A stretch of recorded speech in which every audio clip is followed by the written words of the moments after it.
ମୁଁ କରିପାରିବିନି। ତୁମେ ମଧ୍ୟ ଏହି କଥା ବାରମ୍ବାର କହୁଛ କି? ନ୍ୟୁ ସ୍କିଲ୍ ଶିଖିବାରେ ଭୟ ଅଛି ମନରେ? ମୋବାଇଲରେ କାମ କିଛି କରିବାକୁ ଆସୁନାହିଁ, ଇଂଲିଶ ଆସୁନାହିଁ, କନଫିଡେନ୍ସ ନାହିଁ ଆପଣଙ୍କ ପାଖରେ, ତାହେଲେ ଏଇ ଭିଡ଼ିଓଟି ଜଷ୍ଟ ଆପଣମାନଙ୍କ ପାଇଁ। ଠିକ୍ ଅଛି? ନମସ୍ତେ। ଆଜି ମୁଁ ବିଗିନରମାନଙ୍କର ଯେଉଁ ମାଇଣ୍ଡସେଟ୍ ତାଙ୍କର ଅଛି ଆଇ କାଣ୍ଟ, ତାକୁ ମୁଁ କ୍ଲିୟର କରି କହିବି। ଏ ଭିଡ଼ିଓଟି ଆପଣ ଏଣ୍ଡ ପର୍ଯ୍ୟନ୍ତ ଦେଖିବେ, ତାହେଲେ ଆପଣ ବି ଜାଣିପାରିବେ ନା ମୁଁ ନିଶ୍ଚୟ କରିପାରିବି। ଠିକ୍ ଅଛି? ଦେଖନ୍ତୁ, ବହୁତ ଜଣଙ୍କ ମନରେ ପ୍ରଶ୍ନ ଆସେ, ମୁଁ କରିପାରିବିନି। କାହିଁକି ନା ଆସେ, ମାନେ ମୁଁ ବି ନିଜେ ଜାଣିପାରେନି। ଠିକ୍ ଅଛି? କାହିଁକି କହିଲେ, ସତ କଥା ଏଇଆ ଯେ ବିଗିନର କେବେ ଦୁର୍ବଳ ନୁହଁ, କିନ୍ତୁ ତାଙ୍କର ମାଇଣ୍ଡସେଟ୍ ହିଁ ତାଙ୍କୁ ସବୁବେଳେ ମାନେ କନଫ୍ୟୁଜ୍ କରିଦିଏ। କାରଣ ଜାଣିଛନ୍ତି ଆପଣ, ଦେଖନ୍ତୁ, ମାନେ ଆଗରୁ କେବେ ବି ସେମାନେ ଏଇ ମାନେ ଡିଜିଟାଲ ସ୍କିଲ୍ ବା ଭିଡ଼ିଓ ବନେଇବା କେମିତି ସବୁ କିଛି ଜାଣିନଥାନ୍ତି। ଠିକ୍ ଅଛି? ତ ତାଙ୍କ ମନରେ ଭୁଲ କରିବାର ଯେଉଁ ଭୟ, ମାନେ ସେ ଭାବନ୍ତି ମୋତେ ମୁଁ ଯଦି ଏଇଟା କରିଦେବି ଏଇଟା ଭୁଲ ଯେ, ମୋର ବି ପ୍ରଥମ ସେଇଆ ହିଁ ଥିଲା। ମୁଁ ବି ବହୁତ ଲୋକଙ୍କର ମୋଟିଭେସନ୍, ବହୁତ ଜଣଙ୍କ ସପୋର୍ଟରେ ହିଁ ମୁଁ ଆଗକୁ ଆସିଛି। ଠିକ୍ ଅଛି? ମୋ ମନରେ ବି ଥିଲା ଭୁଲ କରିବାର ଭୟ, ଲୋକେ କ'ଣ କହିବେ, ନିଜ ଉପରେ ଟ୍ରଷ୍ଟ ନାହିଁ, ଆମେ ସବୁବେଳେ ଅନ୍ୟକୁ ସେ ଏମିତି କରୁଛୁ, ମୁଁ ଏମିତି କହିପାରୁନି, କରିପାରୁନି। କିନ୍ତୁ ମାନେ ମନରେ ଆମେ ସ୍ମାର୍ଟ ନାହୁଁ, ଆମେ ବହୁତ କୋଶ୍ଚିନ୍ ଆସେ ମନରେ ସମସ୍ତଙ୍କ ମନରେ, ଯେଉଁମାନେ ବିଗିନର ଥାନ୍ତି। କିନ୍ତୁ ସତ୍ୟଟା ଏଇଆ ଯେ ସେମାନେ ଯେହେତୁ ବିଗିନର ଥିଲେ, ମାନେ ମାନେ ଯେଉଁମାନେ ବି ଦେଖନ୍ତୁ ଆଜିକା ଡେଟ୍ରେ ଯେଉଁମାନେ ସ୍ମାର୍ଟ, ସେମାନେ କ'ଣ, ସେମାନେ ବି ତଳେ ଦିନେ ବିଗିନର ଥିଲେ, ପ୍ରାକ୍ଟିସ୍ ସେମାନେ ବି କରୁଥିଲେ, ଫେଲ୍ ହେଉଥିଲେ, ତାପରେ ହିଁ ସେ ଆଜି ସକ୍ସେସଫୁଲ୍ ହେଲେ। ଏଇନା ସେମାନେ ବହୁତ ଗୋଟେ ଭଲ ୟୁଟ୍ୟୁବର ହେଲେ, ଯାହା ବି ସେ କିଛି ହେଉଛି। କିନ୍ତୁ ବିଗେଷ୍ଟ ସେ ଗୋଟେ କଥା ହେଉଛି, ବିଗେଷ୍ଟ ଲାଏ ଅଫ୍ ବିଗିନର ମାନେ କ'ଣ ଭାବନ୍ତି ନା, ମୋତେ ସବୁ ଆସିଲେ ବି ମୁଁ ମାନେ ସେ ସବୁ ମାଇଣ୍ଡ ସେ ବହୁତ ବିଗିନର ମୋର ନଥିଲା, କିନ୍ତୁ ବହୁତ ବିଗିନର ସବୁ ଜିନିଷ ମୋତେ ଆସେ, ତାହେଲେ ମୁଁ ଷ୍ଟାର୍ଟ କରିବି। କିନ୍ତୁ ଏଇଟା ହିଁ ସବୁଠୁ ବଡ଼ ମିଷ୍ଟେକ୍। ରିଏଲିଟିଟା ହେଉଛି ଷ୍ଟାର୍ଟ କଲା ପରେ ହିଁ ଶିଖିବେ, ଆକ୍ସନ୍ ନେଲେ ପରେ ହିଁ ସେ କନଫିଡେନ୍ସଟା ଆସିବ। ଏଇଟା ନ୍ୟାଚୁରାଲ୍, ମୋର ବି ଆସିଥିଲା, ଯେଉଁମାନେ ଏଇନା ଭଲ ପୋଷ୍ଟ ସେମାନଙ୍କର ବି ଆସିଥିଲା। ପ୍ରାକ୍ଟିକ୍ସରେ ସ୍କିଲ୍ ଡେଭଲପ୍ ହୁଏ।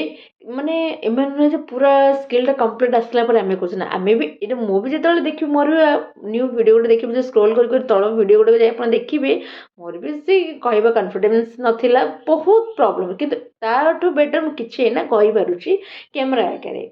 ଠିକ୍ ଅଛି? ତ ସପୋଜ୍ ଦେଖନ୍ତୁ, ଗୋଟେ ଛୋଟ ଛୁଆ ଯେଉଁ ବେବି ମାନେ, ସେ ଯେତେବେଳେ ଚାଲି ସେ ଡାଇରେକ୍ଟ କରେ ନା ମୋତେ ଚାଲି ଶିଖି ଆସେ, ମୁଁ ଚାଲିବି କେମିତି, ସେମିତି ଜିନିଷ ନୁହେଁ। ସେ ସବୁବେଳେ ଫାର୍ଷ୍ଟରେ ଚେଷ୍ଟା କରେ, ପଡ଼େ, ଉଠେ, ତାପରେ ଚେଷ୍ଟା କରେ, ତାପରେ ସେ ଚାଲେ।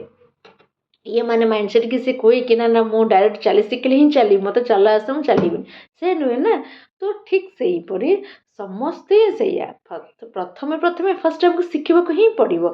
ରିଏଲ୍ ଟ୍ରୁଥ୍ ହେଉଛି guys, no body is born expert.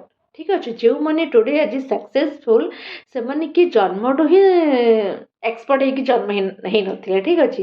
ଦେଖନ୍ତୁ, ଟିଚର ହୁଅନ୍ତୁ, ୟୁଟ୍ୟୁବର ହୁଅନ୍ତୁ, ବିଜନେସ୍ ଅନର ହୁଅନ୍ତୁ, ଡିଜିଟାଲ ଅର୍ଣ୍ଣର ମଧ୍ୟ ହୁଅନ୍ତୁ, ସେମାନେ ମଧ୍ୟ ତଳେ ଦିନେ ବିଗିନର ହିଁ ଥିଲେ। ଠିକ୍? ସେମାନଙ୍କ ଆଉ ଆମମାନଙ୍କ ଡିଫରେଣ୍ଟ ଏଇଆ, ସେମାନେ କେବେ ଗିଭ୍ ଅପ୍ କରିନଥିଲେ। ଠିକ୍ ଅଛି? ତାଙ୍କ ଲାଇଫ୍ରେ ସକ୍ସେସ୍ ଆସିବା ପାଇଁ ସେମାନେ ଷ୍ଟ୍ରଗଲ୍ କଲେ, କନଫିଡେଣ୍ଟରେ ସେମାନେ ପ୍ରାକ୍ଟିସ୍ କଲେ, ମାନେ ଗିଭ୍ ଅପ୍ କରିଥିଲେ, କନସିଷ୍ଟେନ୍ସି ବି ସେ ମ୍ୟାଟର୍ କରିଥିଲେ। ଠିକ୍ ଅଛି? ତ ସକ୍ସେସ୍ ପାଇଁ ଟ୍ୟାଲେଣ୍ଟ ଦରକାର ନୁହେଁ, ସକ୍ସେସ୍ ପାଇଁ ପ୍ରାକ୍ଟିସ୍ ଆଣ୍ଡ କନସିଷ୍ଟେନ୍ସି ଆପଣଙ୍କୁ ମ୍ୟାଟର୍ କରେ। ତ ଦୁଇଟା ଯଦି ଥିବ, ତାହେଲେ ଆପଣ ସକ୍ସେସ୍ ନିଶ୍ଚୟ ପାଇବେ। ଓକେ? ତାପରେ ଦେଖନ୍ତୁ, ମନରେ ବହୁତ ଜଣ କୋଶ୍ଚିନ୍ ଆସିଥିଲେ ବି, ଆଇ କାଣ୍ଟ, ଯାହା ବି ସିଏ ଲେଖିପାରିବେ ନା ମୋତେ ଆସୁନି।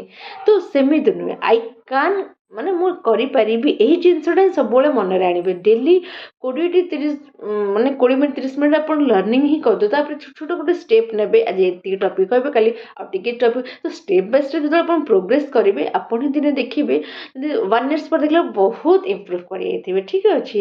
ତ କମ୍ପାରିଜନ୍ ବନ୍ଦ କରନ୍ତୁ ନିଜ ଭିତରେ। ଆମେ ସେ ସେମିତି କଲେ, ମୁଁ ଏମିତି ନା, କମ୍ପାରିଜ୍ କରନ୍ତୁନି। କମ୍ପାରିଜନ୍ କଲା ମାନେ ଆଗକୁ ବଢ଼ି ହିଁ ପାରିବେନି ଆପଣ। ତ ଯେଉଁ ଜର୍ଣ୍ଣିରେ ଅଛନ୍ତି, ଆପଣ ସେଠୁ ହିଁ ଯଦି ଆରମ୍ଭ କରିବେ, ବହୁତ ଆଗକୁ ଯିବେ। ଦେଖ, ମାନେ ଗୋଟେ କଥା, ପ୍ରାକ୍ଟିସ୍ ଓଭର୍ ପରଫେକ୍ସନ୍। ପରଫେକ୍ଟ ହେବା ପାଇଁ ୱେଟ୍ କରନି। ଠିକ୍ ଅଛି? ତ ମାନେ କ'ଣ କହିଲେ, ଇମ୍ପରଫେକ୍ଟ ମାନେ starter is better then perfect delay. ମାନେ ଯେଉଁଟା ଆମେ ଯେଉଁ ଡିଲେ କରୁଛୁ, ଭଲ ହେଲେ ଆମେ କରିବା, ଭଲ ହେଲେ କରିବା, ତ ସେଟା ପାଇଁ ୱେଟ୍ କରିଦେଉ, ନ ଭଲ କିନ୍ତୁ ଆରମ୍ଭ କରୁ ଯଦି ଆଗକୁ ବଢ଼ିବାର ଅଛି। ମାନେ ପ୍ରତ୍ୟେକ ମାଇଣ୍ଡସେଟ୍ ହିଁ ପୁରା ଚେଞ୍ଜ କରିଦେବ। ମୁଁ ଶିଖୁଛି, ମୁଁ ଇମ୍ପ୍ରୁଭ୍ କରୁଛି, ମୁଁ କରିପାରିବି। ତ ଏସବୁ ଜିନିଷ ଯଦି ଆପଣ ସବୁବେଳେ କହିବେନି ବି ପଜିଟିଭ୍, ମାନେ ସବୁବେଳେ ରହିବେ ମାଇଣ୍ଡସେଟ୍ ବି ପଜିଟିଭ୍ ବ୍ରେନ୍ ବି ଧୀରେ ଧୀରେ ଆପଣଙ୍କୁ ଆକ୍ସେପ୍ଟ ବି ସେ କରିଦେବ। ହଁ ନା ଇଏ ନିଶ୍ଚୟ ପାରିବ, ସବୁବେଳେ ବି ପଜିଟିଭ୍।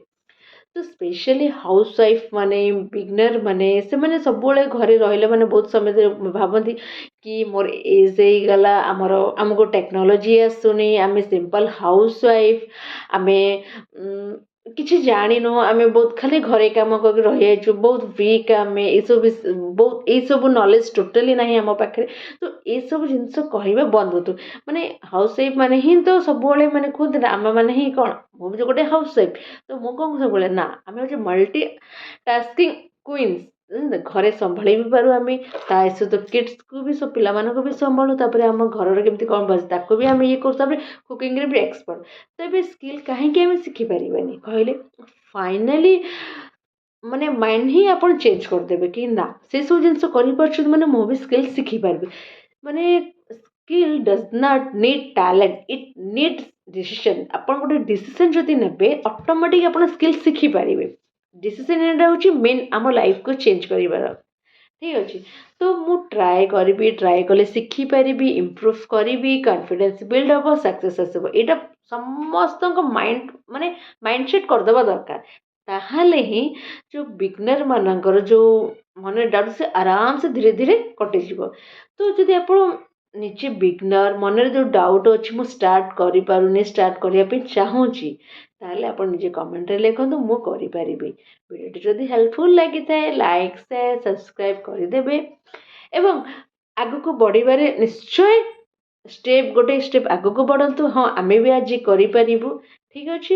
ଯଦି ବହୁତ ହି ମାତ୍ରାରେ ଆପଣଙ୍କୁ ଭଲ ଲାଗିଥାଏ, ଆପଣଙ୍କ ଲାଇଫ୍ ଚେଞ୍ଜ କରି ଆପଣ ଚାହାନ୍ତି, ତାହେଲେ ଏହିପରି ମୋଟିଭେସନାଲ୍ ଭିଡ଼ିଓ, ଗ୍ରୋଥ୍ ଭିଡ଼ିଓ ପାଇଁ, ମାନେ ଡିଜିଟାଲ୍ ଗ୍ରୋଥ୍ ଯାହା ବି ଭିଡ଼ିଓ ଆସିବ, ମୁଁ ଆପଣଙ୍କ ସହିତ ରହିବି। ଆପଣ ମାନେ ମୋ ସହିତ ଜଡ଼ିତ ହେଇ ରୁହନ୍ତୁ। ଆପଣ ବି ଦେଖିପାରିବେ ମୁଁ କିପରି ମାନେ ଡିଜିଟାଲ୍ ସ୍କିଲ୍, ମୁଁ ଯେଉଁ ପ୍ଲାଟଫର୍ମ ୱାର୍କ କରୁଛି ବା ଶିଖିଛି, ଆପଣ ବି ଆସିକି ଏଠି ଶିଖିପାରିବେ। ଆପଣ ବି ନିଜ ଲାଇଫ୍କୁ ଚେଞ୍ଜ କରିପାରିବେ ଏବଂ ଆପଣ ବି ଆଗକୁ ଆଣି ବହୁତ ସାରା ଡିଜିଟାଲ୍ ପ୍ଲାଟଫର୍ମରେ ଆର୍ନିଂ ମଧ୍ୟ କରିପାରିବେ।